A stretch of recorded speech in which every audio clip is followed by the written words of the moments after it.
Assalamualaikum warahmatullahi wabarakatuh. Alhamdulillah, nahmadu wa nasta'inu wa nastaghfiruh wa na'udzu billahi min shururi anfusina wa min sayyiati a'malina. May yahdihillahu fala mudilla lahu wa may yudlil fala hadiya lahu. Allahumma shalli ala sayidina Muhammad wa ala ali sayidina Muhammad wa man tabi'a huda ila yaumil qiyamah wa ba'du. Ya Rabbi sholli li sadri wa yassir li amri wa hlul 'uqdatam min lisani yafqahu qawli. Tsumma ila hadratin Nabi Mustafa Muhammad Rasulillah sallallahu alaihi wasallam wa alihi wa azwajihi wa dzurriyyatihi wa ahli baitihi wa sahbihi ajma'in wa jami'il mu'minina wal mu'minat wal muslimina wal muslimat al ahya'i minhum wal amwat. Wa ila arwahi jami'il kubur min ahli la ilaha illallah min ladun sayyidina Adam ila yaumil qiyamah. Wa naususan ila arwahi muallifi hadhihi al-kutub al-maqru'a fi hadzal musalla wa naususan ila arwahi Syekh Al-Imam Ibni Athaillah As-Sakandari wa Syekh Al-Imam Asy-Syarqawi. Al-Fatihah. أعوذ بالله من الشيطان الرجيم بسم الله الرحمن الرحيم الحمد لله رب العالمين الرحمن الرحيم مالك يوم الدين نعبد وإياك نستعين اهدنا الصراط المستقيم صراط الذين أنعمت عليهم غير المغضوب عليهم ولا الضالين. Bapak jamaah yang Subhanahu wa taala, kita lanjutkan bacaan kita yaitu Syarah Hikam.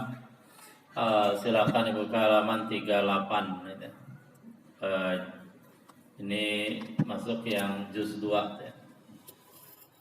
Bismillahirrahmanirrahim. Wa a'lamu anna khairal hadis kitabullah khairal hadi hadis Sayyidina Muhammadin sallallahu alaihi wasallam. Khairul umur awsatuha wa syarrul umur muhdatsatuha wa anna kulla muhdatsatin bid'ah wa kulla bid'atin dhalalah wa kulla dhalalatin finnar. Wa bisanadil muttasil ilal imamil muallif rahimahullahu ta'ala wa adama naf'a bihi wa bi ulumihi fid dharaini amin. Qala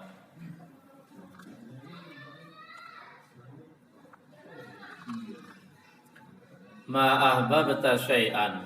Jadi kita mundur dikit ke atas ya, biar dari awal lagi. Ma ahbabta syai'an min umuri dunya illa kunta lahu abdan.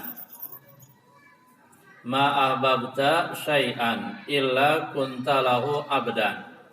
Ma tidaklah ahbabta kamu mencintai syai'an sesuatu illa kecuali kunta kamu menjadi abdan, budak lahu bagi sesuatu tadi gitu. Ini adalah sunatullah dan memang itulah ketetapan Allah, siapa yang mencintai sesuatu maka dia akan menjadi budak sesuatu tadi gitu. Kita lihat syarahnya. Ma'abadta syai'an min umuri dunya. Mahabbata syai'an tidaklah kamu mencintai syai'an sesuatu pun min umuri dunia daripada urusan-urusan dunia. Jadi mencintai dunia gitu. Urdu urusan dunia, urusan duit. Urusan dunia ya. Ila kecuali kunta kamu menjadi lahu baginya bagi sesuatu tadi abdan budak. Maka kamu akan menjadi budak dia. Kenapa kau bisa jadi budak? Artinya kalau budak kan dia akan turut apa kata tuannya. Dia akan tunduk, dia akan ikuti apa yang dia senangi tadi gitu. Li'anna mahabbataka li syai'i taqtadin qiyadaka lahu wa syiddata alaqatika bihi wa alla tabghiya bihi badala. Li'anna karena sungguhnya mahabbataka kecintaan kamu li syai' terhadap sesuatu Taqtadi. Nah, kecintaan tadi menuntut inqiyadaka, tunduknya kamu, patuhnya kamu, lalu kepada sesuatu tadi. Ya artinya kamu akan ikut apa keinginan yang dicintai tadi. Kamu akan tunduk, akan patuh, ya begitu Pak ya. Ya kalau kita kembali ke masa muda dulu, ketika kita cinta sama orang, cinta berat. Nah salah satu bukti cinta tadi, kita sama dia apa? Apa yang dia perintahkan, pasti kita ikut, pasti kita jalanin. Betul apa betul? Kata anak orang tadi, beliin bakso dong nih, katakanlah bakso gitu ya. Pasti kita bela-belain. Kenapa? Karena kita cinta sama dia. Gitu. Ya nggak bedanya ketika kita baru menikah, kemudian istri kita hamil, mengandung, dan kan ada istilah ngidam tuh. Kita lagi senang-senangnya, cinta-cintanya apa gimana Pak?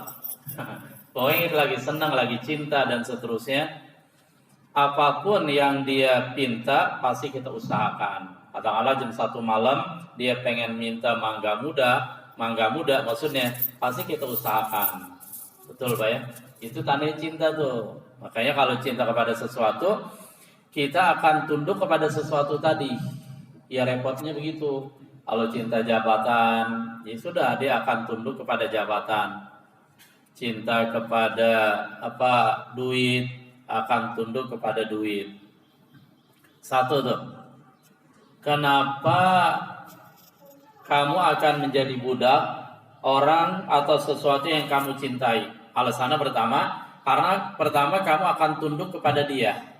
Innal muhibba lima yuhibbu muti'u. Sesungguhnya sang pencinta, dia akan mencintai orang atau sesuatu yang ia cintai. Gitu. Ada yang cinta sinetron Kian Santang jam 9 malam.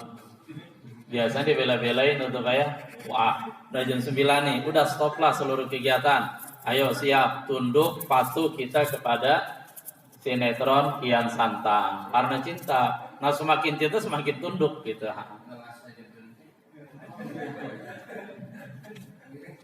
Ngelas berhenti, ngitung duit juga bisa berhenti juga ya. Nah kita lihat. Yang selanjutnya adalah wasyiddata alaqatika bihi, dan memuncak atau dasarnya alaqatika, keterkaitan kamu, hubungan kamu bihi dengan sesuatu tadi. Yang kedua, kenapa kalau kita cinta kepada sesuatu, kita dianggap budak sesuatu tadi? Karena pasti ingatan kita, pikiran kita akan selalu terhubung dengan dia, gitu. Kita akan sering ingat dia, kita akan sebut-sebut dia, gitu. Iya. Dan terkait dengan dia, gitu. Makanya ada istilah man ahabba syai'an aktsara min dzikrihi. Siapa yang cinta sesuatu, maka dia akan sebutin sesuatu tadi. Artinya hatinya terkait sama itu, gitu. Itu kan jadi tidak merdeka, jadi terbudaki, gitu. Orang yang cinta duit, bukan kita nggak butuh duit, Pak ya. Jelas kita butuh duit.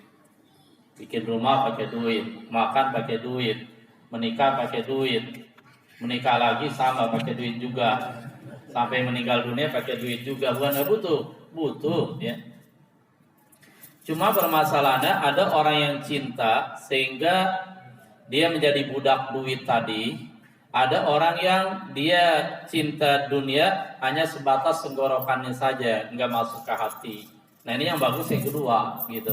Karena nanti dia hatinya tidak terbeli dan tidak terkait dengan duit tadi, gitu. Saya tegaskan kembali, bukan kita nggak butuh gitu ya. Nah.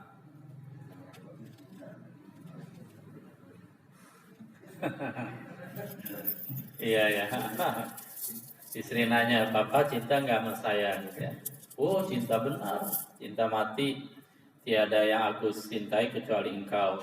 Ditanya, kira-kira cinta Papa sampai ke relung hati yang paling dalam? Enggak. Apakah namaku terukir di hatimu? Gitu kan itu ya. Jadi tukang ukir jadi.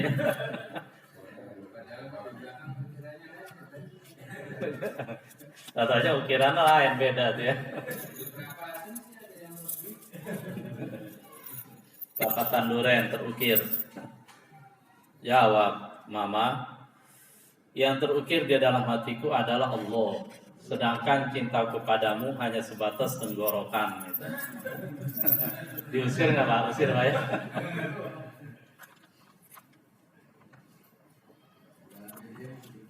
Ya pokoknya alaqah gitu ya.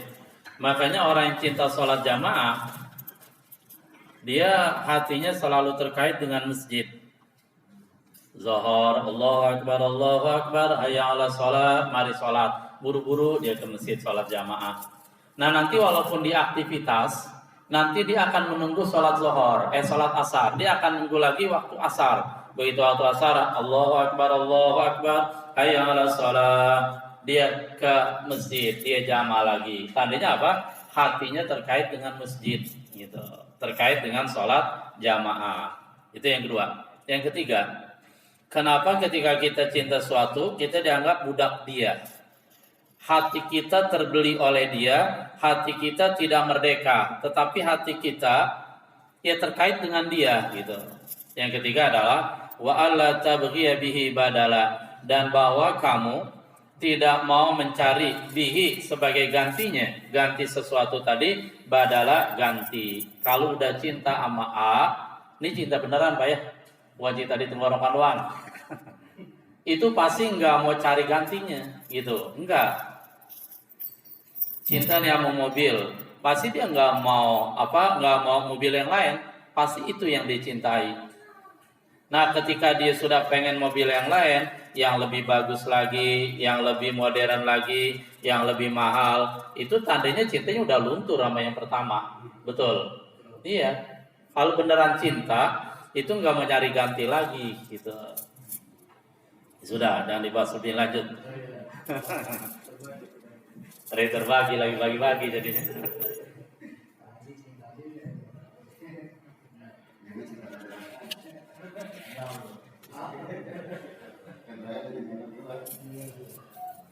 Ya apalagi kalau udah benar-benar cinta sama Allah Pak, udah nggak pengen cari selain Allah dah, hanya Allah gitu.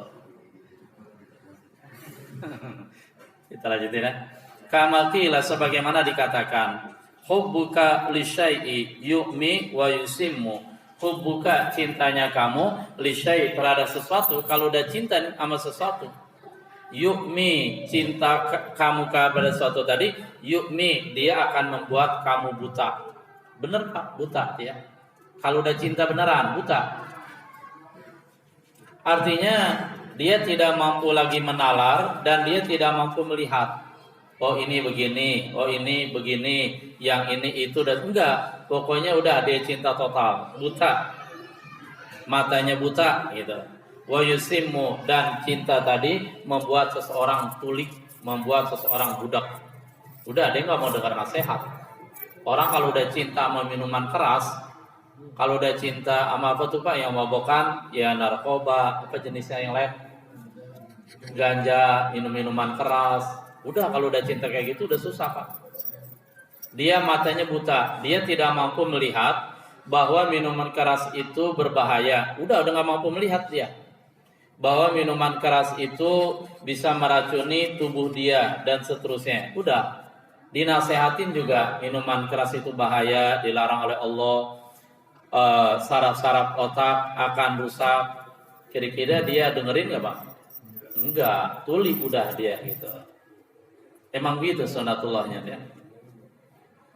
Cuman jangan diplesetin. Kalau di televisi diplesetin, di televisi apa di iklan tuh. Siapa bilang cinta itu buta? Buktinya saya mencintai wanita yang cantik. Berarti saya melek dong. Nanti plesetin, acak-acakan namanya ya.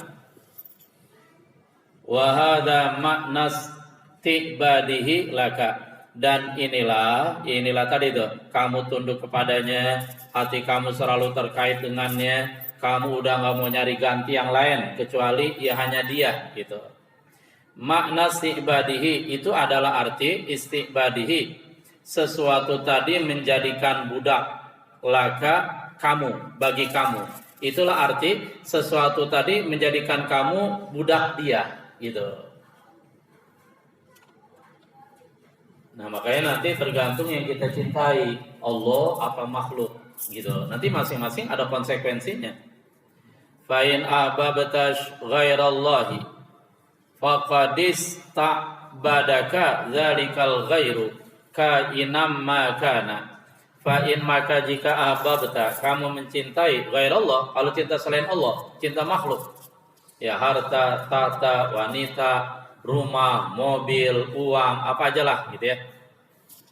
Faqad ista'badaka dzalikal ghair, maka sungguh ista'badaka telah menjadikan budak ka diri kamu dzalikal ghairu yang lain itu.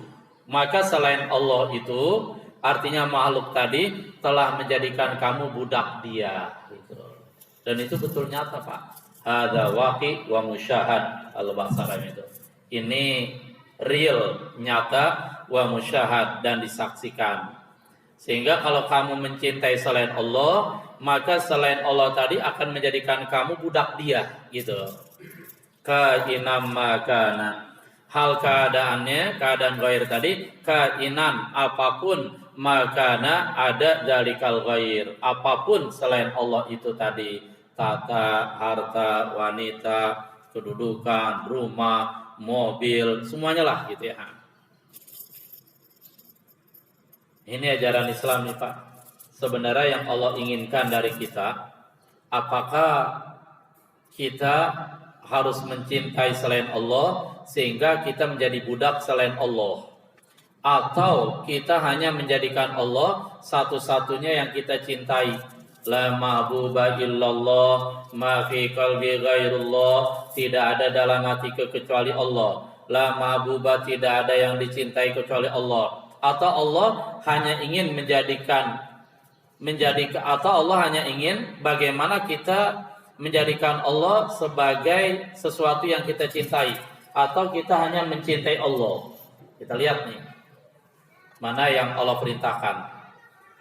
Ya kalau orang beriman sih jelas Pak, dalam Al-Quran Allah bilang walladzina amanu asyaddu hubban lillah, orang-orang yang beriman asyaddu hubban lillah, mereka benar-benar sangat mencintai Allah, bahkan cinta Allah di atas cinta yang lainnya. Tuh kalau orang beriman itu.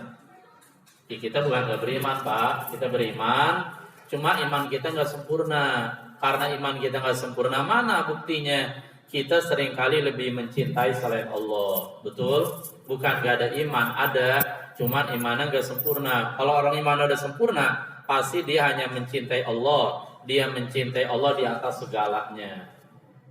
Itu udah pasti Pak, exact gitu. Wa huwa la yuhibbu an takuna li ghairi abdan. Wa huwa, padahal dia Allah, la yuhibbu, Allah tidak senang, Allah tidak mencintai an takuna abdan li ghairi, kamu menjadi budak selain Allah. Allah enggak mau kalau hambanya itu menjadi budak selain Allah. Allah hanya ingin bagaimana manusia menjadi budak Allah. Ya budak Allah hina apa mulia Pak? Mulia, budak Allah. Arti budak itu orang yang selalu taat kepada Allah, orang yang selalu melaksanakan perintah Allah, menjauhi larangannya. Dia mengabdi dan melayani Allah. Lah budak Allah mulia Pak. Jangankan pembantu Allah, pembantu rektor mulia enggak? Mulia. Pembantu kiai mulia. Nah yang jelek tuh yang seperti saya bilang, budak setan, budak nafsu, nah itu baru jelek gitu. Ayat 3 la yarda bidzalika, Allah tidak ridha bidzalika dengan itu. Itu apa? Kamu menjadi budak selain Allah. Berarti sebenarnya Allah hanya ingin agar hambanya itu mencintai Allah. Kenapa sih begitu?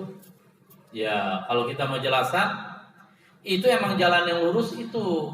Dengan hanya mencintai Allah atau mencintai Allah di atas segalanya, maka seseorang akan hanya tunduk kepada Allah. Dia hanya akan menjalankan perintah Allah dan dia menjauhi larangannya. Yang diingat Allah, sehingga si hamba memperoleh kebahagiaan dunia akhirat. Emang begitu ininya, ketetapannya. Sementara kalau cinta kepada selain Allah, atau ya hanya cinta kepada selain Allah sehingga menjadi budak selain Allah, nah ini nanti sengsara Pak. Kenapa sengsara? Karena dia nggak mau taat sama Allah. Dia nggak mau tunduk sama Allah. Yang ada dalam hatinya bukan Allah.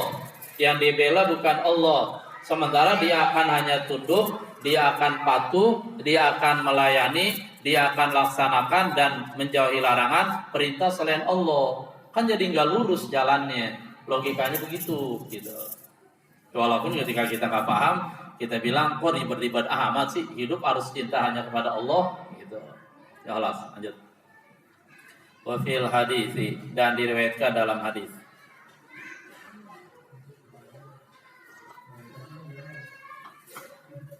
Ta'isa abdud dinar, celakalah budak dinar. Dinar itu uang emas, ya. Celakalah budak dinar. Artinya orang yang mencintai dinar dia akan celaka. Ya kayak tadi. Gitu. Alasannya jelas. Ta'isa abdud dirhami, celakalah budak dirham. Kalau dirham itu uang yang terbuat dari bahannya perak.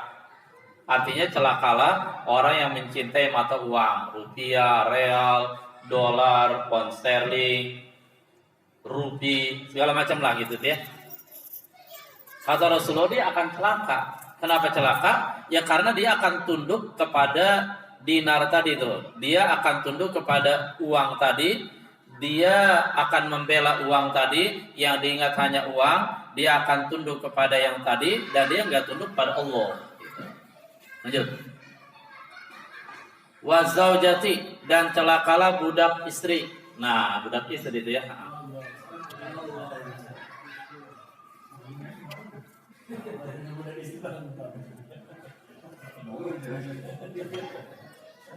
Iya, artinya saking cintanya sama istrinya sampai dia lupa kepada Allah. Saking cintanya sama istrinya sampai dia tidak mau tunduk kepada Allah, sampai dia melanggar larangan Allah. Betul? Berapa banyak orang yang korupsi? Ya, karena cinta sama istrinya. Apalagi kalau istrinya banyak, 4. Semuanya muda-muda, cakep-cakep. Ayo dong bang, gitu. Beli rumah nih, villa di puncak. Ayo dong. Karena cintanya kepada istrinya. Sementara katakanlah gajinya nggak cukup misalin, ya sudah, jalan satu-satunya korupsi. Kan berarti beneran celaka gitu ya. Jangan dibilang ntar pulang ke rumah, wahai istriku, aku tidak mau menjadi budak kamu, aku hanya budak Allah. Astagfirullah. Pingsan tuh istri ya. Apalagi wal khamisati, dan celakalah budak al khamisah. Khamisah itu artinya lapar. Maksudnya budak perut. Pokoknya tujuan hidupnya makan. Ada nggak orang kayak gitu, Pak? Ya jam sekarang banyak, apalagi dengan afwannya kita nggak bermaksud apa-apa. Dengan banyaknya diperkenalkan kuliner-kuliner di acara televisi, HP segala macam, sehingga pelan tapi pasti orang itu teriring dan terhantarkan dia mencintai ya tadi makan kuliner. Apalagi kalau dia banyak duit. Ya sudah, dia akan cicip itu seluruh makanan, dia akan bela mati-matian hanya untuk urusan perutnya. Ya kalau kita kan bisa jadi kebanyakan nggak punya duit Pak ya. Mau kuliner kemana nih? Ancol atau kemana? Suka mikir dulu, lah, jangan-jangan duitnya nggak cukup lagi. Buat beli beras, buat masak di rumah ya. Ta'isa, celaka. Budi tekan lagi tuh Pak, celaka dia. Bahkan warnanya itu wanta kasah, dan dia terbalik. Dia terbalik celaka, gitu artinya. Terbalik, dia celaka jadinya. Jadi tidak stabil, dia terbalik, kacau, celaka. Qala al-Junaidu, berkata Imam Junaid al-Baghdadi, dikenal dengan bapaknya tasawuf, orang yang matangnya tasawuf ilman wa amalan, dari segi ilmu, teori, dan juga dari segi amal. Kan bisa jadi orang banyak teori tasawufnya pintar nih, tapi pengamalannya nol. Bisa, banyak kayak gitu. Wa qala al-Junaid, berkata Imam Junaid, innaka lan takuna 'alal haqiqati lahu abdan wa syai'un mimma dunahu laka mustariqun. Innaka, sesungguhnya kamu, lan takuna, kamu tidak akan menjadi Alal haqiqati, secara hakikat, secara sejati, lahu bagi Allah abdan, budak. Artinya kamu tidak bakalan menjadi hamba Allah yang sejati, gitu. Nggak bakalan jadi hamba Allah yang sesungguhnya sejati. Kapan tuh? Wa syai'un, sementara sesuatu mimma dunahu, dari segala sesuatu selain Allah, laka bagi kamu mustariqun, dia menjadikan kamu budak. Artinya kamu nggak mungkin menjadi hamba Allah yang sejati, hanya taat sama Allah, hanya jalankan perintah Allah, yang dia tunduk hanya kepada Allah, hanya bergantung kepada Allah, hanya terkait, nggak bisa Pak. Selama kapan? Selama selain Allah menjadikan kamu budak dia. Artinya selama kamu masih mencintai selain Allah, sehingga kamu berarti menjadi budak selain Allah. Berarti logikanya, hukumnya, kalau kamu ingin benar-benar menjadi hamba Allah yang sejati, jangan mencintai makhluk, jangan mencintai segala sesuatu selain Allah. Cinta hanya kepada Allah, berharap hanya kepada Allah, tidak berharap kepada makhluk, bergantung hanya kepada Allah, tidak bergantung kepada makhluk, meminta hanya kepada Allah, tidak meminta kepada makhluk. Nah, bisa nggak prakteknya kayak gitu? Prakteknya susah gitu ya. Mudah-mudahan Allah Subhanahu wa taala berikan kita maunah dan taufik sehingga dimudahkan. Wa ma dzalika 'ala Allah bi'asir. Insyaallah segala sesuatu bagi Allah enggak sulit, segala sesuatu bagi Allah mudah. Wa innaka lan tasila. Saya jadi nggak tahajud, Pak ya. Kenapa kita nggak tahajud? Mesti budak, jadi budak apa? Budak kasur, budak bantal, budak demen tidur, budak istri juga.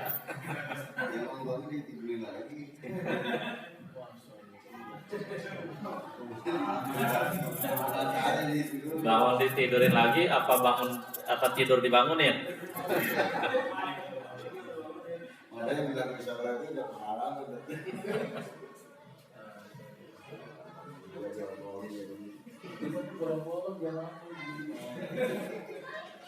Wa innaka lan tasila ila sarihil hurriyah wa 'alaika min huquqi ubudiyatihi baqiyatun. Wa innaka, dan sesungguhnya kamu, kata Imam Junaid, lan tasila, kamu enggak bakalan sampai ila sarihil hurriyah, kepada sarih, tegas, al hurriyah, kemerdekaan. Kamu tidak akan sampai kepada posisi merdeka 100%. Ini, kamu nggak bakalan sampai kepada kemerdekaan yang murni, yang tegas, yang 100%. Kapan? Wa alaika, sementara atas diri kamu, min huquqi ubudiyatihi, daripada hak-hak ubudiyatihi, menghambakan diri kepada Allah, baqiyatun, baqiyah, sisa. Artinya, kamu tidak akan mungkin mencapai kemerdekaan 100% selama masih ada hak-hak Allah yang kamu belum penuhi, gitu. Jadi kalau masih ada hak Allah yang belum kamu penuhi, belum kamu tunaikan, kamu sulit untuk memerdeka, untuk sampai kepada merdeka kepada Allah secara murni.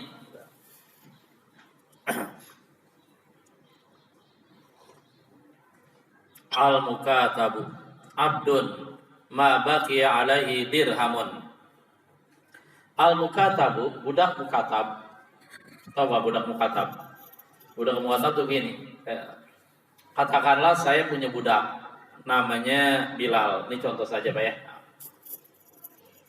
Bilal, kamu pengen merdeka? Ya, saya pengen merdeka. Kenapa kamu pengen merdeka? Saya pengen hanya beribadah kepada Allah, hanya taat kepada Allah.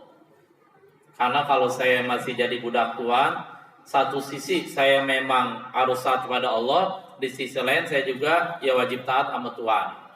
Sudah, kalau kamu pengen merdeka, kamu harus menebus diri kamu. Tebus diri kamu. Caranya gimana Tuhan? Caranya, harga kamu kan 2 juta. Nah, kamu harus bayar kepada saya 2 juta. Saya nggak punya uang tuan. Udah, silakan kamu berusaha. Kamu mau dagang, kamu mau berusaha apa, silakan. Kamu mau kerja, jadi kasih kesempatan untuk nyari duit. Nah nanti bulan ini kamu bayar 1 juta. Bulan depan kamu bayar 1 juta lagi. Itu namanya angsuran. Kalau kamu udah lunas bayar tadi 2 juta dengan cara angsuran selama 2 bulan, kamu merdeka 100%. Nah, akhirnya Bilal, alhamdulillah tuh Pak, dia nyari duit, bulan ini dia bayar 1 juta. Ini tuan nih, saya bayar 1 juta. Bulan depannya dia nyari duit dapat, dia bayar lagi 1 juta. Udah merdeka murni itu. Nah, selama dia belum merdeka, selama dia belum bayar angsurannya secara penuh, dia namanya budak mukatab gitu. Makanya di sini dibilang al-mukatabu, budak mukatab, in abdun, dia nilainya masih budak. Ma baqiya alaihi dirhamun, selama tersisa alaihi atasnya dirhamun dirham. Katakanlah dia harus bayar 2 juta tadi Pak ya. Dia udah bisa bayar, udah lunas 1.900.000 misalnya. Jangan kita terlalu kecil, susah hitungnya. Katakanlah kita mau bikin sisa 1%, 1 rupiah, itu susah hitungnya. Pokoknya dia baru bayar 1.950.000, kan kurang 50.000 tuh. Kalau mau dikecilin nggak apa-apa. Dia baru bayar 1.990.000, bla bla bla. Katakan dia tinggal 1 misalnya nih dia. Kira-kira dia udah merdeka apa masih budak hukumnya? Masih budak gitu. Kenapa? Karena ada hak tuannya yang dia belum lunasi gitu. Alhamdulillah selesai tuh masalah cinta ya. Cinta sama Allah, cinta sama makhluk dan seterusnya. Kalau Al-Qur'an sih mengajarkan ya cinta Allah di atas segalanya. Di atas seluruhnya, di atas seluruh makhluk. Kalau kita kan karena iman kita kurang sempurna, suka kita balik. Kita lebih mencintai selain Allah di atas Allah. Kita lanjut pada hikmah yang selanjutnya. La tanfa'u ta'atuka wa la tadurruhu ma'siyatuka wa nahaka an hadhihi lima ya'udu alaika. La tanfa'u, tidaklah memberi manfaat kepada Allah. Ta'atuka, ketaatanmu. Wala tadurruhu, dan tidaklah memudaratkan kamu. Tidaklah memudaratkan Allah. Maksiatuka, maksiat kamu, pembangkangan kamu. Wa innama amaraka bihadhihi, hanya saja Allah perintahkan kamu bihadhi dengan ini, dengan ketaatan. Wa nahaka an hadhihi, dan dia melarang kamu an hadhihi, dari ini, maksiat. Allah perintahkan untuk taat dan Allah larang dari maksiat. Tujuan apa? Lima ya'udu alaika, karena manfaat, keuntungan yang pada akhirnya manfaat dan keuntungan tadi kembali kepada kamu. Nih, sangat indah sekali nih Pak. Prinsip dasarnya Allah Maha Sempurna. Allah nggak butuh apa-apa. Allah nggak butuh pada makhluknya. Sebaliknya, makhluk butuh kepada Allah. Gitu. Nah, cuman kan kita sering lupa. Harusnya kita ingat terus dan kita praktekin terus. Yang namanya makhluk, setiap detik, kapanpun, dimanapun, dia selalu butuh kepada Allah. Cuman kita sering lupa tuh Pak. Sering merasa nggak butuh sama Allah. Di salah satunya penyebabnya karena badan kita sehat. Nanti kalau badan sakit aja baru dah tuh timbul perasaan butuh kepada Allah. Kita baca. La tanfa'u ta'atuka, tidaklah memberi manfaat kepada Allah ketaatan kamu. Jadi sekalipun manusia seluruh dunia taat semua sama Allah, itu enggak bakalan menguntungkan Allah. Allah tidak mengambil manfaat dari itu semua. Kenapa? Li'annahu ghaniyun 'anil 'alamin wa 'amalihim. Karena Allah itu maha kaya terhadap seluruh alam dan amal-amal mereka. Allah enggak butuh sama seluruh manusia, jin dan seterusnya. Dan Allah juga nggak butuh kepada amal mereka. Beneran Pak? Kenapa Allah nggak butuh? Karena Allah udah maha sempurna. Kalau Allah butuh kepada sesuatu, Allah butuh nih sama sholat seorang hamba, Allah butuh sama ketaatan makhluknya, berarti Allah masih kurang, gitu. Artinya dia berarti masih butuh sesuatu untuk menyempurnakan dia, gitu. Padahal pada kenyataannya Allah udah maha sempurna, Allah udah nggak butuh semua. Beda sama kita Pak, kita penuh kekurangan, makanya kita masih butuh. Kita butuh sama Allah, betul. Karena kita penuh kekurangan, lemah. Bahkan sama makhluk juga kita butuh. Kita butuh sama istri, kan itu Pak. Kita butuh sama anak, kita butuh sama rumah sebagai kita tempat berteduh dari panas dan dingin dan seterusnya. Kita butuh sama makan. Pokoknya yang namanya butuh itu sifat makhluk. Kalau Allah nggak butuh. Tapi jangan ngambek, ada orang yang salah paham. Ente sholat rajin banget, Allah nggak butuh sama ibadah ente. Ujung-ujungnya apa? Nggak sholat. Capek saya sholat, Allah nggak butuh sama saya, Allah nggak butuh sama ibadah saya. Ya ini salah paham Pak, gitu. Maksudnya di sini ingin menunjukkan Allah maha sempurna, Allah nggak butuh apapun. Tapi jangan lupa, justru makhluk yang butuh sama Allah, gitu. Lanjut. Wala tadurhu maksiatuka, dan tidak memudaratkan Allah maksiatuka, maksiat kamu. Artinya walaupun kamu maksiat membangkang kepada Allah, kamu enggak sholat, kamu minum minuman keras, kamu dan seterusnya, itu enggak mungkin membuat Allah rugi. Enggak Pak. Bahkan seandainya seluruh manusia kafir, itu enggak akan membuat Allah rugi. Kenapa? Karena Allah maha sempurna. Kalau Allah ternyata rugi, katakanlah kekuasaannya berkurang, berarti Allah nggak sempurna, gitu.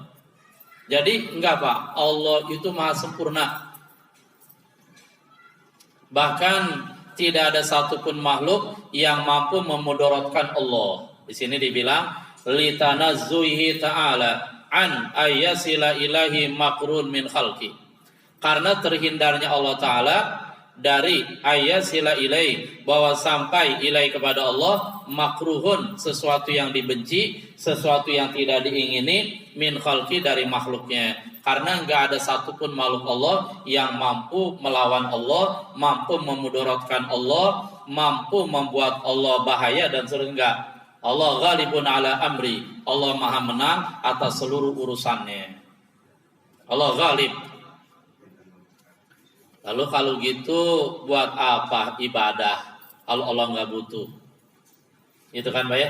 Kenapa Allah melarang maksiat? Itu kan maksiat itu tidak memudaratkan Allah. Kata Imam Ibnu Athaillah, wa inna ma amaraka bihadhihi, hanya saja Allah perintahkan kamu dengan ini. Ini apa? Ai atau ati ketaatan. Nih kita lihat nih, kenapa Allah nyuruh kita taat, nyuruh kita ibadah. Wa nahaka an hadhihi, dan Allah melarang kamu dari ini.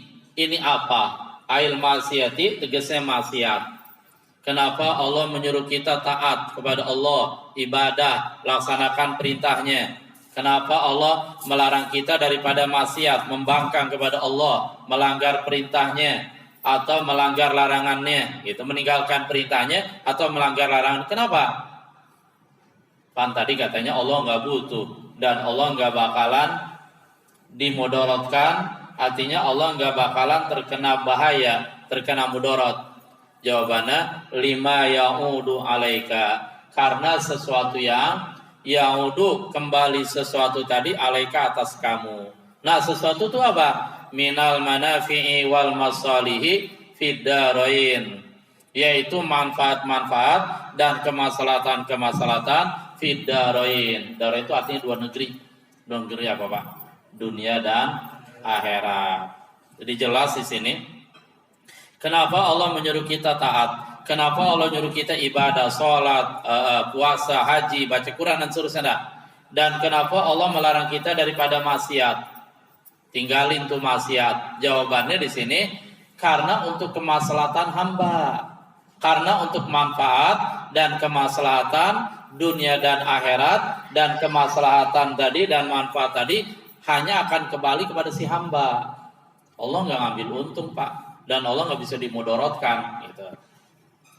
Nggak mungkin kekuasaan Allah menjadi kurang dengan sebab manusia itu kafir semuanya katakanlah, atau nggak mungkin juga kekuasaan Allah bertambah.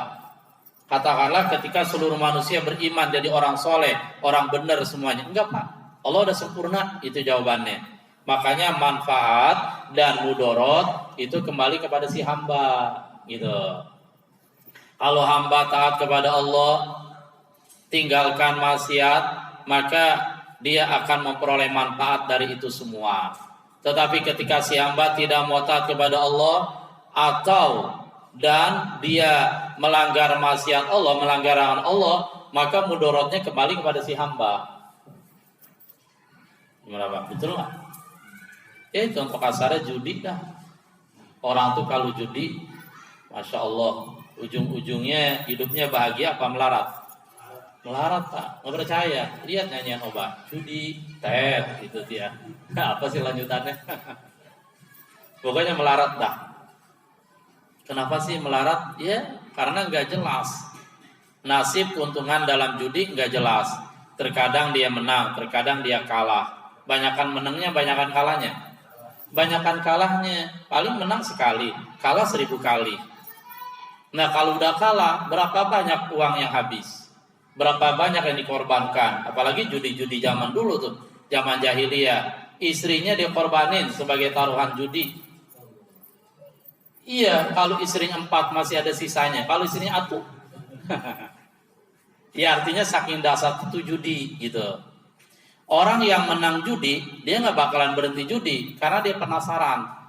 Saya harus menang lagi. Enak loh kalau menang banyak uang. Saya harus menang lagi. Terus dia penasaran. Yang kalah nggak mau berhenti juga dari judi. Kenapa? Karena dia penasaran. Aduh, saya udah rugi banyak nih. Saya harus menang nih. Pokoknya suatu saat pasti saya menang. Dia judi lagi dengan harapan menang. Ternyata kalah. Judi lagi dengan harapan menang, kalah lagi. Judi lagi dengan harapan menang, kalah lagi. Ujung-ujung apa? Ya tadi Pak, melarat, bunuh diri, sengsara dan seterusnya. Cakep enggak tuh Allah melarang judi? Cakep. Cuman seringkali kita juga mau mikirin gitu ya. Wa dzalika 'ala sabili tafadduli minhu la 'ala wajhil ijabi alaih. Wa dzalika, dan itu pemberian maslahat, artinya ketika seorang hamba taat kepada Allah, ditinggalkan maksiat, maka hamba tadi Allah berikan pahala, Allah berikan manfaat, Allah berikan kebahagiaan dunia akhirat. Itu 'ala sabili tafaddul min, atas jalan at-tafaddul, karunia minhu dari Allah. Jadi semata-mata karunia Allah tuh, kemurahan Allah. Kasarnya mah begini, nih ana berikan ame ente kebahagiaan dunia akhirat karena ente udah taat melaksanakan perintah Allah, ibadah, dan udah menjauhi larangannya. Jadi karunia dari Allah. La ala wajil ijabi alaih, bukan atas jalan al-ijabi, kewajiban alaih atas Allah. Bukan berarti Allah wajib memberikan, enggak. Atau bukan juga amal tadi itu, ketaatan tadi, melaksanakan ketaatan tadi dan meninggalkan maksiat tadi menjadikan Allah wajib memberikan pahala, memberikan manfaat dunia akhirat. Bukan begitu Pak. Tetapi semata-mata ketika Allah memberikan pahala, kenikmatan hidup dunia akhirat karena melaksanakan ketaatan pada Allah dan meninggalkan maksiat, tafaddulan minhu wa mannan wa karama, semata-mata karena karunia Allah. Simpulannya,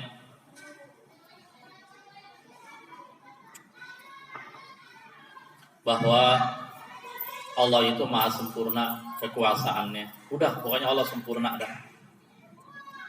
Sehingga karena Allah sudah sempurna total, Allah nggak butuh sama makhluk dan amal makhluk. Sehingga seandainya seluruh manusia di dunia taat semuanya, jadi orang benar semuanya, laksanakan perintah Allah semuanya, jauhi larangannya, itu nggak bakalan mungkin, nggak mungkin menjadikan Allah untung atau menambah kekuasaannya, enggak gitu. Kenapa? Karena kalau seandainya itu menambah kekuasaan Allah, berarti kekuasaan Allah masih kurang. Berarti Allah masih butuh. Sementara kita katakan dan kita yakini Allah kekuasaannya udah sempurna, sehingga Allah nggak butuh. Justru yang butuh adalah kita kepada Allah. Jangan ngambek. Sebaliknya, seandainya seseorang maksiat kepada Allah, bahkan seandainya seluruh manusia ingkar kepada Allah, nggak ada yang benar, semuanya kafir semua, nggak akan bakalan mengurangi kekuasaan Allah, nggak bakalan memudaratkan Allah. Kenapa? Karena Allah udah sempurna kekuasaannya, gitu. Sebaliknya, manfaat dan mudarat itu akan kembali kepada hambanya. Siapa yang taat tinggalkan maksiat, Allah akan memberikan dia manfaat dunia akhirat, bahagia dunia akhirat. Siapa yang gak mau taat dan dia melanggar larangan Allah, dia penuh hidupnya dengan maksiat, Allah Subhanahu wa taala dengan keadilannya akan menghukum dia, memberikan kesengsaraan dunia akhirat. Mungkin itu yang bisa saya sampaikan.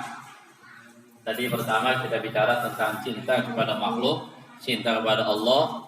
Kedua, kita bicara tentang masalah kesempurnaan Allah dan hal kaitannya dengan ketaatan seorang hamba dan maksiat seorang hamba. Mudah-mudahan Allah Subhanahu wa taala memberikan kita maunah dan taufik sehingga dimudahkan menjalankan perintahnya dan dimudahkan untuk meninggalkan larangannya.